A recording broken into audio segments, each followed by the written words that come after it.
just surprised them, kind of caught them off guard on Friday there. So we just want to start by saying congratulations to you, Max, and thanks for all the amazing work you've done. Thank you again. No, it's awesome. So surprise!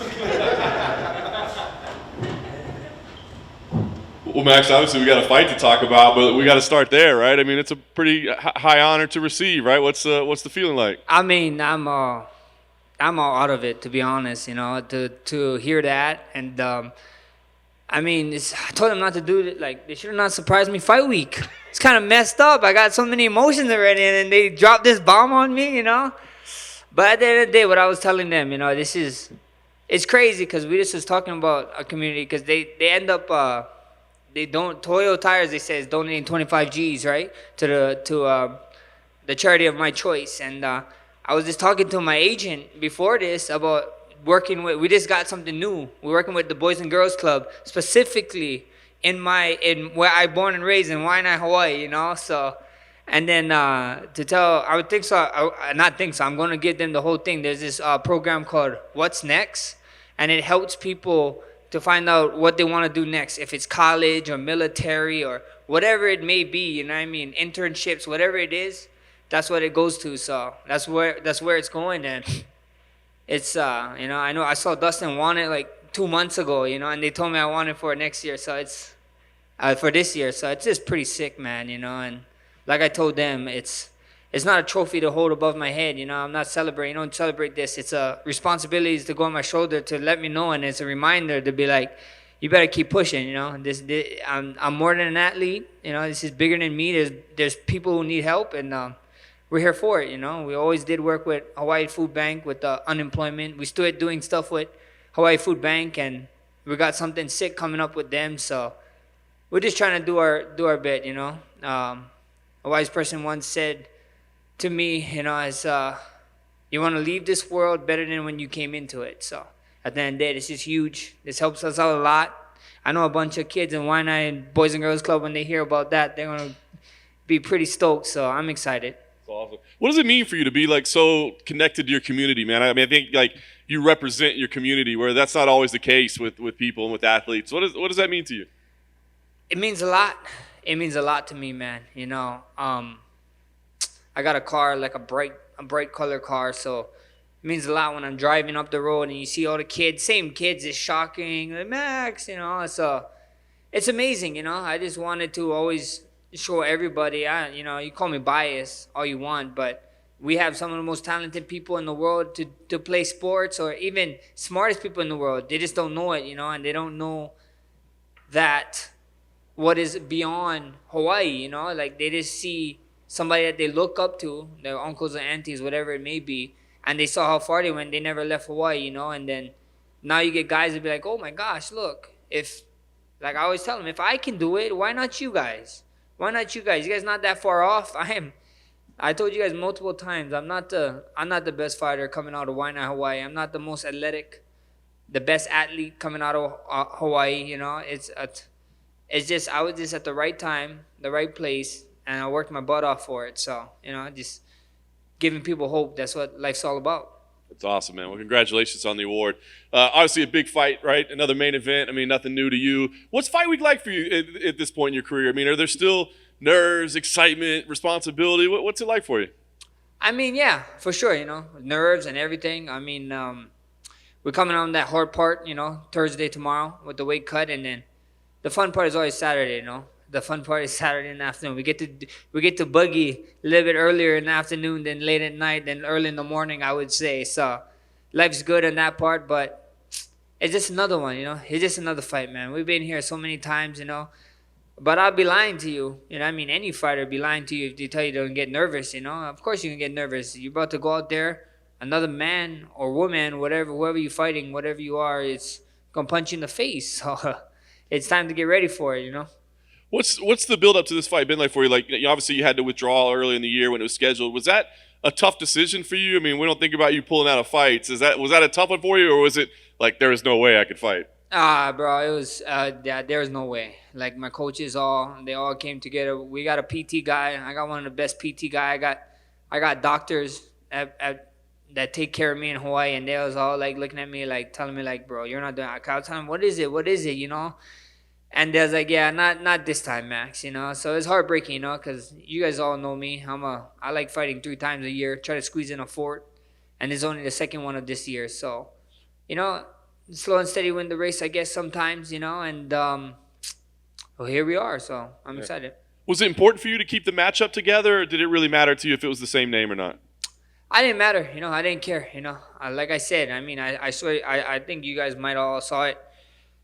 There's a lot of guys, man, a lot of guys at the elevator, they're trying to go straight to the top, you know what I mean? Because since UFC don't have a tournament structure, there's a lot of guys at the elevator, and the line is super long, you know what I mean? And I ain't about the elevator life. You can find me at the stairs. I'll be running up and down that bad boy wherever we gotta go, and that's one thing. The UFC did tell us that we didn't have to take it, but I sat down with my coaches. We all looked at each other. We all agreed we're not elevated divas. We're gonna get out there. We're gonna go do it. We're gonna get the damn thing done. If you believe you're the best fighter in the world, that's what you should be doing. You'll end up fighting everybody, anyone, anytime if you believe. So it's saying is simple. Everyone, every time, everywhere. I like it. Prepping for Yair, obviously he's got a very unique style. What do you think about him as an opponent? Does he present any difficulties that you haven't seen with other opponents? The closest I fought to Yair is Pettis, and I think Yair's do a little bit more. He's a little bit more spinny and stuff, a little bit more jumpy and super explosive. You gotta respect that. He does have knockouts where it's like it doesn't look too good and he gets them, So at the end of the day, I got nothing but respect for Yair, but come Saturday in the afternoon, he's the one standing against me, and I had to do 3 camps for this guy. Because I was doing 1 camp, I got hurt, and after the injury, all my coaches was nervous. They was like, you better do a mini camp to see if it can handle, if the injury could handle the stress. And then it did, and then we actually went into a real camp. So somebody's gonna have to pay for that, and Saturday night I got the perfect victim, I guess. I like that. Are you looking at this as a number 1 contender fight? Do you want to think about that, or is it just a headache to think about where you are and if it's enough and are you back and all that? At the end of the day, I got 5 title wins. You know what I mean? My 6th title win, would I won against Alex for sure? But UFC discussed with us a bunch of stuff. You know what I mean? I got a win over the 155 champ right now. I'm on the very short list for Conor McGregor always.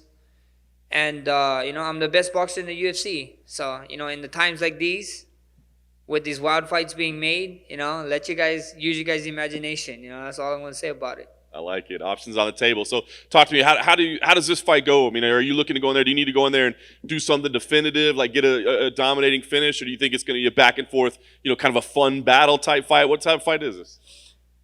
This is the type of fight that I tell you guys all the time, if you got colleagues, friends, families, or whoever it may be, trying to get into MMA, trying to get them to watch UFC, you make them tune in on Saturday. We're going to get new fans, and you're welcome in advance because you're going to have a new buddy to be watching UFC fights with. Max, you mentioned just then that you're always on the short list to fight Conor. I saw you guys have a little Twitter interaction the other day. Yeah. What do you think it is about you that clearly Conor respects you more than many of the other guys he's previously fought?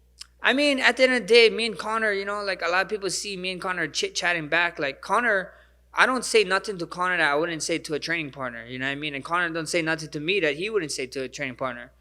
We some competitive guys, you know what I mean? Like, I'll probably be going to Twitter wars with him until he's 60. Who knows? You know what I mean? Like, we're so competitive.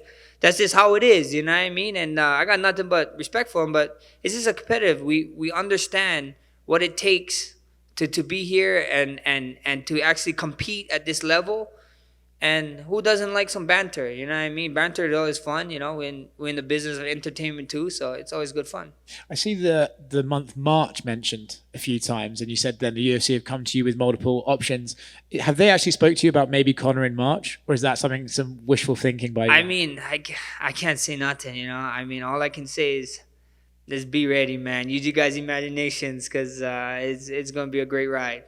At this point of your career, you've been a champion so many times.